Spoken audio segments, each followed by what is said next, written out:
Hi friends, ಎಲ್ಲರಿಗೂ ನಮಸ್ಕಾರ. ಇವತ್ತು ದಿನಾಂಕ 7 ಡಿಸೆಂಬರ್ 2025ರಲ್ಲಿ ಕಂಡಕ್ಟ್ ಮಾಡಲಾದಂಥ ಕರ್ನಾಟಕ TET ಫಾರ್ ಪತ್ರಿಕೆ 1, ಈ ಪತ್ರಿಕೆ 1ರಲ್ಲಿ ಕೇಳಲಾದಂಥ ಪರಿಸರ ಅಧ್ಯಯನ ಈ ಒಂದು ವಿಷಯದ ಮೇಲಿನ ಎಲ್ಲ ಕ್ವಶನ್ಗಳಿಗೆ ಆನ್ಸರನ್ನು ಇಲ್ಲಿ ಚರ್ಚೆ ಮಾಡುವ. ಸೊ ಇಲ್ಲಿ ಮೊದಲ ಕ್ವಶನ್ ನೋಡ್ಬೋದು ನೀವು. ಶುಷ್ಕ ವಿದ್ಯುತ್ ಕೋಶಗಳಲ್ಲಿ ವಿದ್ಯುತ್ ಉತ್ಪಾದಿಸುವ ಕ್ರಿಯೆ ಅದು ರಾಸಾಯನಿಕ ಕ್ರಿಯೆ. ನೆಕ್ಸ್ಟು ಬಲವು ಇದನ್ನು ಉಂಟು ಮಾಡುವುದಿಲ್ಲ. ಬಲ ಅಂದ್ರೇನು?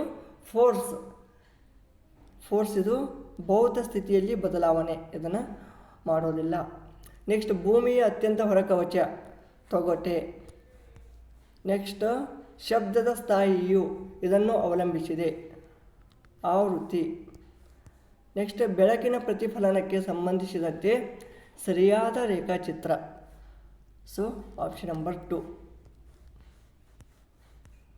ನೆಕ್ಸ್ಟು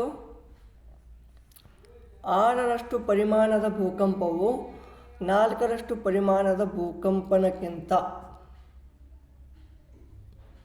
ಏನಾಗ್ತದೆ? ಇದು 6ರಷ್ಟು ಪರಿಮಾಣದ ಭೂಕಂಪವು 4ರಷ್ಟು ಪರಿಮಾಣದ ಭೂಕಂಪನಕ್ಕಿಂತ ಅಂದರೆ ಅದು ಹೆಚ್ಚೇ ಆಗ್ತದೆ, ಹೌದಾ? ಬಟ್ ಅದು ಎಷ್ಟು % ಹೆಚ್ಚು ಅದನ್ನು ನಾವಿಲ್ಲಿ ತಿಳ್ಕೊಬೇಕು. 100ರಷ್ಟು ಹೆಚ್ಚು ವಿನಾಶಕಾರಿ. ಆಣೆಕಟ್ಟುಗಳಲ್ಲಿನ ಸಂಗ್ರಹವಾದ ನೀರು ಇದಕ್ಕೆ ಉದಾಹರಣೆ. ಪ್ರಚಂಡ ಶಕ್ತಿ ಅಥವಾ ಪೊಟೆನ್ಷಿಯಲ್ ಎನರ್ಜಿ. ಒತ್ತಡವು ಇದಕ್ಕೆ ಸಮ. ಒತ್ತಡ ಅಂದ್ರೇನು? Pressure that is equal to ಬಲ ಅಥವಾ ಫೋರ್ಸ್ ಬೈ ಏಕಮಾನ ವಿಸ್ತೀರ್ಣ. ನೆಕ್ಸ್ಟ್ 4 ಕಾಂತಗಳನ್ನು ಚೌಕಾಕಾರದಲ್ಲಿ ಜೋಡಿಸಲಾಗಿದೆ. ನೋಡಿ, ಇದೊಂದು ABC ಧ್ರುವಗಳು ಕ್ರಮವಾಗಿ SNS ಆಗ್ತವೆ ಇಲ್ಲಿ. ಹೊಳೆಯುವ ಅಲೋಹ ಅಂದರೆ ನಾನ್ ಮೆಟಲ್ ಅದು ಅಯೋಡಿನ್. ಗಾಳಿಯಲ್ಲಿನ ನೀರಾವಿಯ ಪ್ರಮಾಣ, ಆರ್ದ್ರತೆ. ಗಾಳಿಯು ಇದಕ್ಕೆ ಉದಾಹರಣೆ. ಮಿಶ್ರಣ. ಇದನ್ನು ಕಪ್ಪು ಚಿನ್ನ ಎಂದು ಸಾಮಾನ್ಯವಾಗಿ ಕರೆಯುತ್ತಾರೆ. ಕಲ್ಲಿದ್ದಲು ಪೆಟ್ರೋಲಿಯಂ, ಇದಕ್ಕೆ ಬ್ಲ್ಯಾಕ್ ಗೋಲ್ಡ್ ಅಂತ ಅಂತೀವಿ ನಾವು. ವಿದ್ಯುತ್ವಾಹಕ ಪ್ರತ್ಯಾಮ್ಲ ಕಾಸ್ಟಿಕ್ ಸೋಡಾ. ದ್ರವವನ್ನು ಘನ ಸ್ಥಿತಿಗೆ ಪರಿವರ್ತಿಸುವ ಕ್ರಿಯೆ ಘನೀಕರಣ.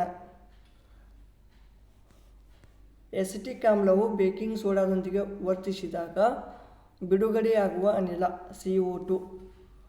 ನೆಕ್ಸ್ಟ್ ಇಂಧನ ಕ್ಯಾಲೋರಿ ಮೌಲ್ಯದ ಏರಿಕೆಯ ಸರಿಯಾದ ಅನುಕ್ರಮಣಿಕೆ. ಆಪ್ಷನ್ ನಂಬರ್ 2 ಕಟ್ಟಿಗೆ, ಜೈವಿಕ ಅನಿಲ, ಪೆಟ್ರೋಲ್, LPG, ಹೈಡ್ರೋಜನ್. ನೆಕ್ಸ್ಟ್ ಸಸ್ಯಗಳು ಉಸಿರಾಟಕ್ಕಾಗಿ ಬಳಸುವ ಅನಿಲ. ಸಸ್ಯಗಳು ಏನು ಬಳಸ್ತವಪ್ಪ? ಸೊ ಇಲ್ಲಿ ಕರೆಕ್ಟ್ ಆನ್ಸರ್ ಏನು ಬರುತ್ತಾ? Oxygen is a correct answer. Next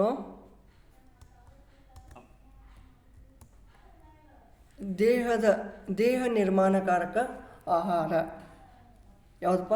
ಬೇಳೆಕಾಳುಗಳು. ಓಕೆ. ನವೀಕರಿಸಬಹುದಾದ ಸಂಪನ್ಮೂಲಕ್ಕೆ ಉದಾಹರಣೆ. ನವೀಕರಿಸಬಹುದಾದ ಅಂದರೆ ರಿನ್ಯೂವಬಲ್ ಎನರ್ಜಿ ಅಥವಾ ರಿಸೋರ್ಸಸ್. ಸೊ ಅದಕ್ಕೆ ಉದಾಹರಣೆ ನೀರು. ಕೆಂಪು ದತ್ತಾಂಶ ಪುಸ್ತಕವು ಇವುಗಳ ದತ್ತಾಂಶಗಳನ್ನು ಒಳಗೊಂಡಿದೆ. ಸೊ ಇಲ್ಲಿ ಕರೆಕ್ಟ್ ಆನ್ಸರ್ ಏನಾಗುತ್ತಾ? ಅಪಾಯಕ್ಕೊಳಗಾದ ಎಲ್ಲ ಪ್ರಾಣಿಗಳು ಮತ್ತು ಸಸ್ಯಗಳು. ರೆಡ್ ಬುಕ್ ಅಂತ ಅಂತೀವಿ ನಾವು ಅದಕ್ಕೆ. ಮಾನವನ ಜೀರ್ಣಾಂಗ ವ್ಯೂಹದಲ್ಲಿ ಹೈಡ್ರೋಕ್ಲೋರಿಕ್ ಆಮ್ಲ ಇಲ್ಲಿ ಸ್ರವಿಕೆಯಾಗುತ್ತದೆ. ಜಠರ. ರೈಸೋಬಿಯಂ ಬ್ಯಾಕ್ಟೀರಿಯಾ ಕಂಡುಬರುವ ಸಸ್ಯ ಅದು ಕಡಲೆ ಗಿಡ. ನೆಕ್ಸ್ಟ್ ಲೋಳೆಯಂತಹ ವಸ್ತುವು ವಾಸ್ತವವಾಗಿ ಕಪ್ಪೆಯ ಮೊಟ್ಟೆಗಳ ಸಮೂಹವಾಗಿದೆ. ಇದನ್ನು ಹೀಗೆ ಕರೆಯಲಾಗ್ತದೆ, ಸ್ಪಾನ್. ನೆಕ್ಸ್ಟ್, ಕೃಷಿ ಪದ್ಧತಿಯಲ್ಲಿ ಪಾಲಿಸುವ ಸರಿಯಾದ ಅನುಕ್ರಮಣಿಕೆ: ಮಣ್ಣನ್ನು ಹದಗೊಳಿಸುವಿಕೆ, ಬಿತ್ತನೆ, ಸಾವಯವ ಗೊಬ್ಬರಗಳು ಮತ್ತು ರಸಗೊಬ್ಬರಗಳನ್ನು ಸೇರಿಸುವುದು ಮತ್ತು ನೀರಾವರಿ. ಒಬ್ಬ ಶಿಕ್ಷಕರು ಕೊಳದ ಪರಿಸರ ವ್ಯವಸ್ಥೆಯ ಬಗ್ಗೆ ಅನುಕೂಲಿಸಲು ಯಾವ ಸಂಪನ್ಮೂಲವು ನೇರ ಮತ್ತು ನೈಜ ಅನುಭವವನ್ನು ಪರಿಣಾಮಕಾರಿಯಾಗಿ ಒದಗಿಸುತ್ತದೆ? ಸ್ಥಳೀಯವಾಗಿ ಅನುಕೂಲವಾಗಿರುವ ಕೊಳಕ್ಕೆ ಭೇಟಿ ನೀಡುವುದು.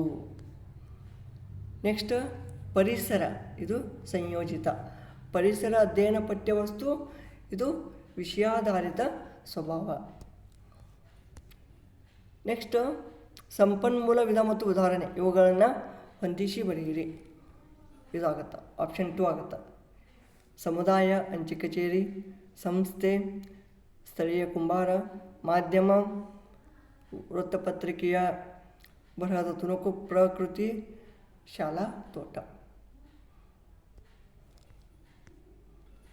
ನೆಕ್ಸ್ಟ್ ನೋಡಿ, NCF 2005 ಪ್ರಕಾರ ಪರಿಸರ ಅಧ್ಯಯನ ಕಲಿಕೆಗೆ ಸಂಬಂಧಿಸಿದಂತೆ ಪ್ರಮುಖವಾಗಿ ಪರಿಗಣಿಸಿರುವುದು,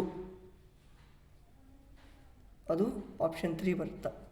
ಸಂಕೀರ್ಣ ಆಲೋಚನಾ ಸಾಮರ್ಥ್ಯದ ಬೆಳವಣಿಗೆ ಮತ್ತು ಅರ್ಥ ಮಾಡಿಕೊಳ್ಳುವುದು. Next, last and best question, ಹೇಳಿಕೆ 1 ಮತ್ತು 2. ಹೇಳಿಕೆ 1 ಏನಿದೆ? ಪರಿಸರ ಅಧ್ಯಯನ ವಿಷಯದಲ್ಲಿ ಮೌಲ್ಯಗಳು ಕಲಿಕೆಯ ಆಂತರಿಕ ಘಟಕವಾಗಿವೆ. ಹೌದು, ಕರೆಕ್ಟ್ ಅದು. ಪರಿಸರ ಅಧ್ಯಯನ ವಿಷಯದ ಕಲಿಕೆಯು ಮಗುವಿನ ಜ್ಞಾನಾತ್ಮಕ ವಲಯದ ಮೇಲೆ ಹೆಚ್ಚು ಕೇಂದ್ರೀಕರಿಸುತ್ತವೆ. ಅರ್ಥ ಆಯ್ತಾ? ಅಂದರೆ ಇವು ಎರಡೂ ಸ್ವತಂತ್ರವಾಗಿದ್ದಾವೆ, ಬಟ್ ಒಂದು ಹೇಳಿಕೆ ಮತ್ತೊಂದು ಹೇಳಿಕೆಯನ್ನು ಬೆಂಬಲಿಸುವುದಿಲ್ಲ. ಓಕೆ, ಸೊ ಇವಿಷ್ಟು ಈ ಒಂದು ಪರಿಸರ ಅಧ್ಯಯನದ ಮೇಲಿನ ಕ್ವಶನ್ಗಳಾಗಿದ್ದವು. ಈ ಒಂದು ವಿಡಿಯೋ ಇಷ್ಟವಾದಲ್ಲಿ ಲೈಕ್ ಮಾಡಿ, ಕಮೆಂಟ್ ಮಾಡಿ ಹಾಗೂ ತಪ್ಪದೇ ಸಬ್ಸ್ಕ್ರೈಬ್ ಮಾಡಿಕೊಳ್ಳಿ. ಧನ್ಯವಾದಗಳು.